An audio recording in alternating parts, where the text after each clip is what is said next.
Thank you for clicking on the video. Here today, this is a special edition version of my Why I Own It video series that I do periodically here on my channel. This is the very first special edition video that I'm doing for that. I'm actually talking about all of the different versions of the original Star Wars trilogy that I own in my collection. And I'm going to tell you the specific reason why I own each version here today. So without waiting around, let's just get into it.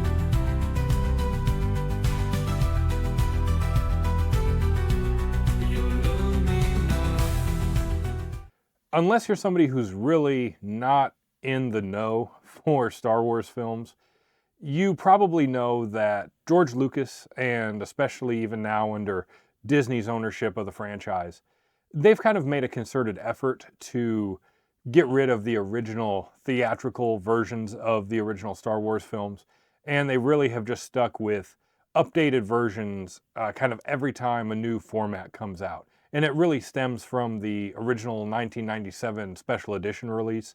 And they've just always made different little changes. You know, some minor changes, some major changes, some things that maybe don't bother fans that much, and then some things that really bother fans. And so really that is part of the reason why I own these different versions of the film. So I just kind of want to mention that first up front, just very briefly. But let's get into the most recent pickup that I have for this collection, and it's actually the oldest version of these films that I have in my collection, and that is this right here. This is the 1993 Definitive Collection Laserdisc version of the original three films. Just kind of as a generalized overview, the reason why I own this is because in Star Wars circles, especially the more hardcore fan base circles, this version is right up there. It's like top 2, top 3 on the list of one of the more definitive, as the title would say on the box, sets and ways to watch the original Star Wars films. While these are not 100% accurate to the original theatrical releases for the films, these are pretty close. And they're probably outside of the fan kind of edits and fan projects that are kind of its own separate thing. I'm not really going to talk about those here today. But if you exclude the fan projects, strictly studio releases, this is probably the most theatrically accurate version of the original films you can get. Even though it's still not 100% correct, it's going to be pretty close. And because of that, this set here is really highly rated and highly regarded in Star Wars circles. As I said, it's really put up on a pedestal as one of the, top 2, top 3 best versions that you can buy out there from a studio. And how I picked this up is the guy named Fenceman, who I purchased all my big high-end DLPs from earlier this year, threw in a handful of Laserdiscs, kind of just as a surprise to me, because he had seen my channel, he knew who I was, knew I was just getting into Laserdisc. And one of the handful of Laserdiscs that he gave me was this version here of these Star Wars films in this definitive collection.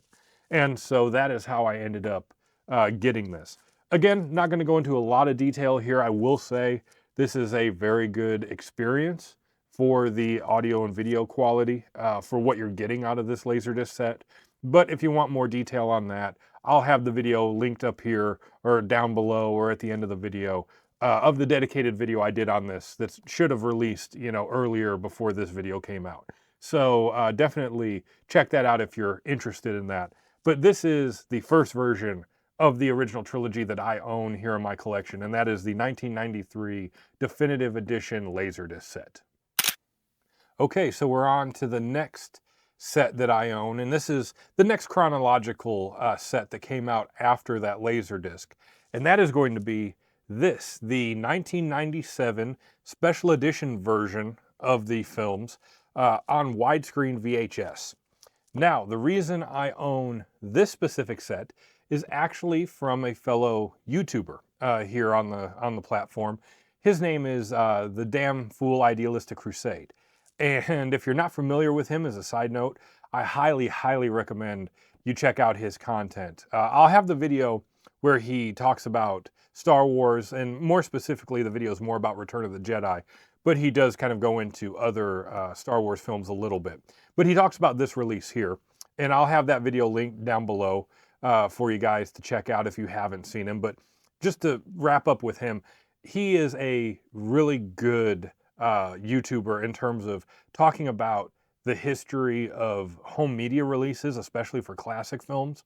And he does leaps and bounds better, way, way better than anything I could do with that sort of topic. Because I generally just talk about kind of in layman's terms, kind of like everyday Joe, average Joe kind of stuff, and just my kind of experience watching films. But he goes into some extreme detail about nuances in all the different format releases of various films. And so I highly, highly recommend you check him out if you've never seen his channel. He's just an awesome YouTuber for that sort of thing. But to get back to this, that is how I decided to purchase this, and why I purchased this is because in that video I'll have linked, he mentioned that the 1997 special edition release, while it made changes to the video aspect and the actual kind of content within the film, the one positive he did say was that even though it was a remastered, kind of redone audio mix for the special edition films, the Laserdisc version is a little bit better, but the Laserdisc version has it. But this VHS tape set also has a hi-fi stereo version of that 97 audio mix.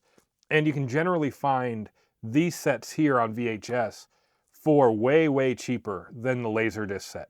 So he definitely said if you could find the widescreen version like this on VHS, that it's still a pretty good audio experience. And so that is why I picked this one up. And I bought it for like $5 or $6 shipped, like total, off of eBay after I saw that video last year. And I do have a hi-fi VCR here in my setup. I've done a video on a VCR, and I'll have that linked here as well, either up in the corner or at the end of the video, whatever. If you guys are interested in checking that out if you haven't seen it.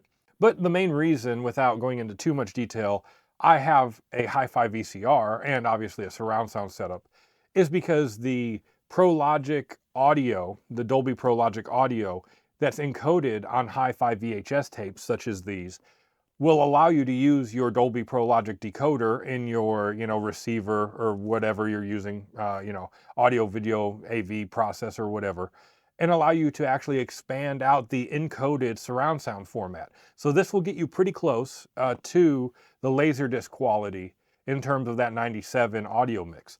And so that is the big reason why I own this set and have this here in my collection, is so that I could watch the widescreen version of the 97 special editions of these films. Granted, I'll need to expand out the picture like I do on Laserdisc because it's a 4:3 non-anamorphic widescreen.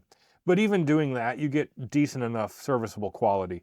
But you really get some pretty good audio for this set with that hi-fi VCR and ProLogic encoded audio. So to round this one out, the reason I own this one here, the 97 special edition VHS set, is because of that 97 audio mix. And it's just easier to find a hi-fi VCR and a VHS set like this over a Laserdisc player in the Laserdisc set. So yeah, that's number 2 on my list, this special edition widescreen VHS set of the 97 versions of the film.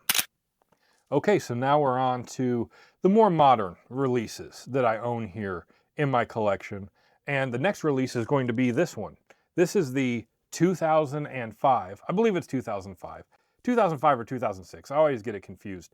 This set here came out in 2008 because this is an updated packaging set, but it's basically the 2005 release version on DVD of the original trilogy. And to be completely honest with you guys, this set here is probably redundant now in my collection, and I probably don't need it. I could probably sell it or trade it in, but I probably won't. I'll probably just hold on to it because I have it here, so why get rid of it?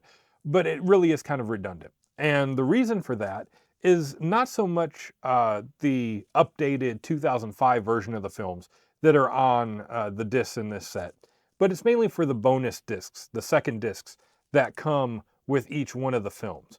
Because on the bonus disc for each film in the original trilogy, it has the definitive collection Laserdisc version on the second disc of these sets. And really, to be honest, the only way or reason I would consider telling somebody to buy this would be out of convenience. Not only price plays a factor, and that goes for the physical Laserdisc price and the actual having to have a Laserdisc player and all that stuff in your setup, where it's just a lot easier to have a DVD or Blu-ray player. But it's the convenience of the fact that Laserdiscs, especially the Star Wars films, you have to flip sides and you have to exchange discs in and out. For this, you get those definitive collection versions on a DVD disc and it plays all the way through. You don't have to like take the disc in and out and flip sides and whatever. That's really the only reason I would say to pick up a set like this. Really, the audio and the video quality are just better on the actual Laserdisc version. And they just sound way more dynamic, and the picture is pretty comparable to this, even if you use an upscaler, like a upscaling DVD or Blu-ray player. And that basically comes down to the way the special bonus disc versions of the original trilogy here got formatted. You could tell when they produced this, it was an afterthought. It's in 4:3 non-anamorphic widescreen, so you still have to blow it up like the Laserdisc. It comes in standard 2.0 stereo. It doesn't even have a Dolby Pro Logic or PCM track or anything on here, and it doesn't have surround sound, at all. So really, if you're wanting quality over convenience, yes, you're going to pay a little more and just, you're going to have the setup for it, but the Laserdisc would be the way to go. If you're wanting convenience in terms of like what's cheaper and what is just going to be easier to watch straight through without having to change discs out, this would be the set to get. And it comes like this in this 2008 version of the packaging, like that. Or if I pull the discs out here, it'll look like individual discs like this that are in here. Hopefully you can see that. And these are the standalone discs that originally came out for each film. But yeah, you can pick these up online for a significant discount than what the Laserdiscs run. But ultimately, this is redundant. Like I said, since I have the Laserdisc Definitive Collection, I don't really need this. But like I said, I probably won't get rid of it because it's already here. And why do that? So anyways, this is the third version of these films that I have in my collection. And that's the 2005 special edition versions that have the Laserdisc version, but I have the Laserdisc. So that is the third version here in my collection. So let's move on to the next one. Okay, so we're on to the last version of the films that I have here in my collection. And this is another one similar to the DVDs I just spoke about. I wouldn't say it's redundant, but the only reason I bought this is because I legitimately found it for $1 in a store. Like that is the only reason I bought this. I really had no reason to buy it, but I bought it because it was $1. And that is the 2011 Blu-ray version of the original trilogy right here. This is just the original trilogy set. This has come in various different versions and packaging over the years. This is just for the original trilogy. It doesn't include the prequels, and it's not the big box set that includes all 6 of those films. This is just the original trilogy. But like I said, I found this for $1 at a thrift store. Like that is the only reason I bought this. Outside of the actual content, if you're looking strictly like picture quality, audio quality, it's actually pretty good or really good on this release because it is a high definition transfer of the film, even though it is the more updated special edition versions with even more edits done to them, whatever, take that or leave that. But in terms of just raw picture quality, raw audio quality, this version is actually really good for that. But at least for me, because I do enjoy watching now the Laserdisc, but before I was watching the DVD kind of versions of the Laserdisc, this is another semi-redundant copy for me. It is fun to watch for the updated, just clarity and sharpness and color palette, even if things have been changed. And with the audio, it's in a lossless DTS format. So even if audio has been changed again, for this version, the quality is pretty good. But it is kind of redundant for me because I am probably going forward just going to be watching the Laserdisc versions. So this again, if I hadn't spent a dollar on it, probably wouldn't have this in the collection. And if you are somebody who just wants a more recent version, release of a high quality transfer, 1080p transfer, whatever, you can find this and the other versions out there of the full collection of all 6 of the original trilogy and prequel trilogy together, or standalones like this, for a pretty decent price online and in secondhand stores. Like I said, I found this for $1, and that's the only reason I picked it up. But anyways, this is the 4th and final version that I have of the original Star Wars films here in my collection. This is the 2011 original trilogy release on Blu-ray. So that is going to wrap up this video here. I hope you enjoyed my little journey through the various editions of the Star Wars trilogy I have here. I will say that I enjoy these films, but I am not a super diehard fan like some people are out there. And so my collection of physical media isn't even as large as a lot of people's. I have maybe like 700 titles between like Blu-ray, DVD, VHS, Laserdisc, whatever, right around 700 titles, which may seem like a lot to some people, but then you see other collections that have like thousands of pieces in their collection. So my collection is rather small in compared to some like hardcore collectors out there. And especially for Star Wars, there is a ton of releases, especially if you're someone who's wanting to find as true to the authentic versions of the films at their various release points. The ones I have are some of the more common ones, maybe save for the definitive Laserdisc collection, but the DVD, the Blu-ray, the VHS, those are all fairly common to find. But you will find other channels on here that go into way more detail about like Japanese Laserdisc releases, other VHS releases, special edition, various versions of DVDs and Blu-rays, original prints on film. That's really cool. People who've recorded versions off of like TV, so there's a whole bunch more out there than what I have. My collection is nowhere near a completionist level collection or a definitive collection of Star Wars stuff. It's actually rather small in comparison. So definitely, leave me a comment down below if you're a big fan of Star Wars or just a movie fan in general. Let me know what versions of the film you guys have in your collection and which ones you think are the best versions of these films to have. Because like I said, the definitive collection is pretty high up there for most people. I will also say, because I know someone will probably comment about it because they've done it before, I may go into some more detail about the fan projects like Harmy's restoration project and stuff. And those I think a lot of people may cite as the definitive ways to watch modernly, because they are like high quality HD transfers, but they're done with more love and care than some of the big studios have done over the years. So that might be a video in itself, but you can definitely let me know down below if you guys are a fan of, the fan projects. But anyways, I'm going to wrap this video up. Hopefully you guys have a good Star Wars day. It is May the 4th. So hopefully you guys are having a good Star Wars day. This is the second video I released today. I usually don't upload multiple videos on the same day, but I decided to break the 2 videos apart so it wasn't like an hour-and-a-half long video talking about all this stuff together. So anyways, I'm done here today. Happy Star Wars Day, and I will see you the next time in the next video right here on Secondhand Home Theater. And of course, may the Force be with you.